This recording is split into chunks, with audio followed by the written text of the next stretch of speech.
During a protest outside the Energy NL conference in 2024, I had an opportunity to speak to Julie Lemieux, the CEO of Triple Point Resources. This is a company that wants to come to our area and store hydrogen, compressed air, and or other gases in a salt dome under the Trans-Canada Highway, one that is bigger than the Eiffel Tower. Since this discussion, there has been a lot of underhandedness in our region. Triple Point Resources claims to have strong community support, but has yet to tell anybody who has given this support. Folks, this means somebody is speaking on behalf of our residents without our consent. There needs to be a community meeting with the company and government present.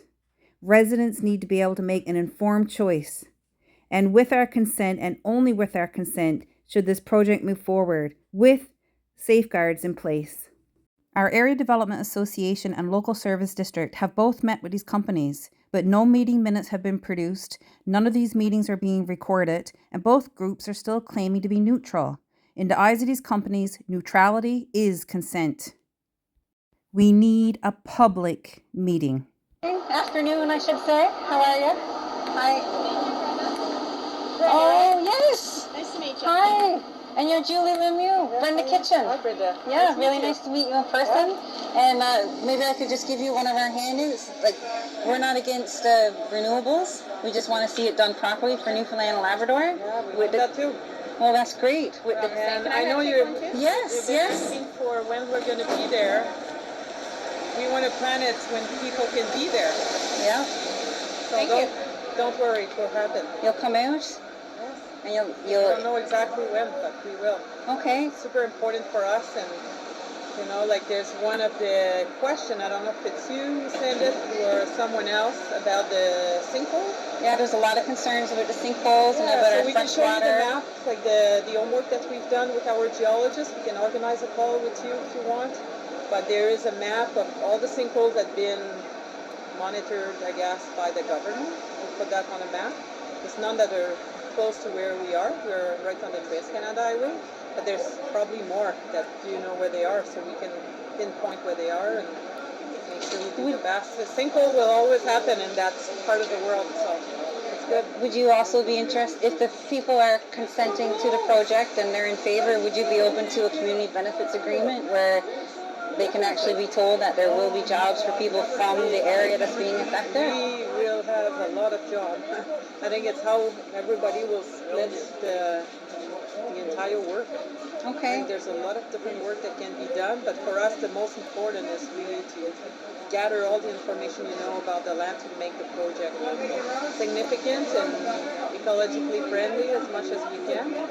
Like as an example, I think we were not there last year, but one of the first time we were there, you were at that presentation when Don Lacey was there last fall. Yes. So you know where we're located on the highway. There's nobody living around there. Like sometimes people confuse us with the Atlas salt mine.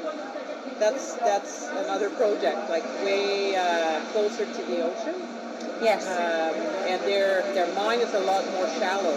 Like for us, it's close to the Trans-Canada Highway, deep underground if we want to, but it's not close to anybody that lives there. People will use it for recreational, and we heard the message well on the water.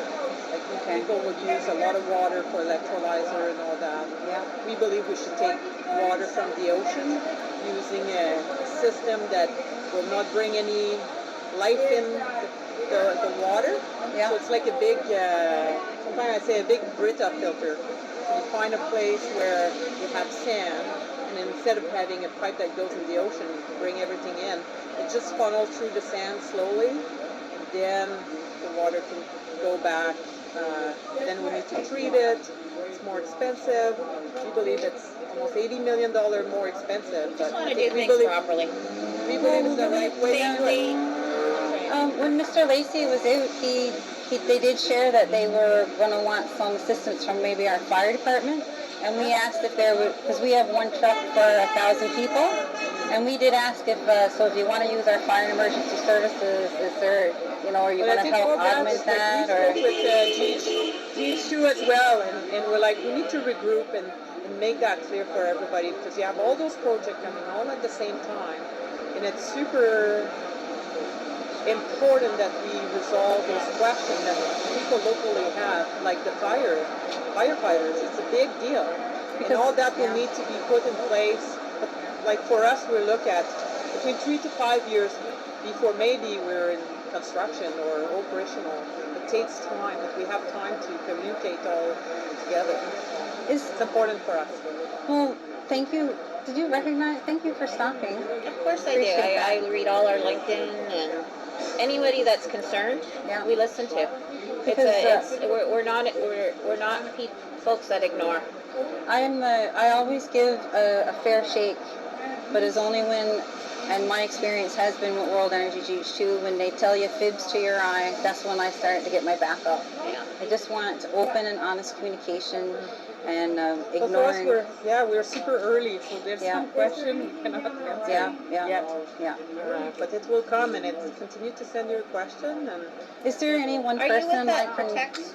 Yes, You're I can. with okay. Yes, yeah. Okay. Is so there you any? can call me as well if ever you want to. But Thank you. we want to go slowly but surely with the information we have when we can have it, and at the end, like, it's for the people to decide if the project will go on. We believe it's exceptional for Newfoundland and Labrador to have an asset like this, because that can remove a lot of insecurity that people can have. Salt domes or cavern have been used for more than 60, 70 years, and a lot of people don't know too much about it because usually nothing happens. Sometimes things happen like anything else, but it's a lot safer, a lot less expensive. Like I said to people, we'll create jobs during construction, but then it's career. It's generational career that will be there for a long time. This asset will be developed for 20, 30 years before we barely have a dent into it. It's that big. So it's multi-generational, and it's going to be great career. We're going to work with some of your universities, colleges, educate people, make sure that the jobs stay in Newfoundland. We're not bringing in folks from somewhere else, right? Well, thank you again for stopping. Well, thank you. And And let us know when you would like a call with our geologist to talk about the sinkholes. Yeah. We have, like, he showed me the full map like a little while ago, and we can share everything that we know. Like, that's why those comments are so important for us. We didn't know we should look for sinkhole. Then we send that comment, we look at it, there's freely information available, and we look where it is. But the people that live there, they know where maybe others are. Yeah. And anything else that can come like this. That's great. But we wanted to come out and say hi. Well, I really. We're not avoiding. We that want is to come out and say hi. And That is the way to my heart. Yeah. Is to acknowledge that we're people too, and thank we you so much. we really love the like the land, hat. and I'll give you one if you wear it. No, I won't Maybe push, back home I won't I push will. my luck, but thank you again. Really appreciate you stopping. Yeah. You're good. What's your name again? Joanne. Joanne. Yeah.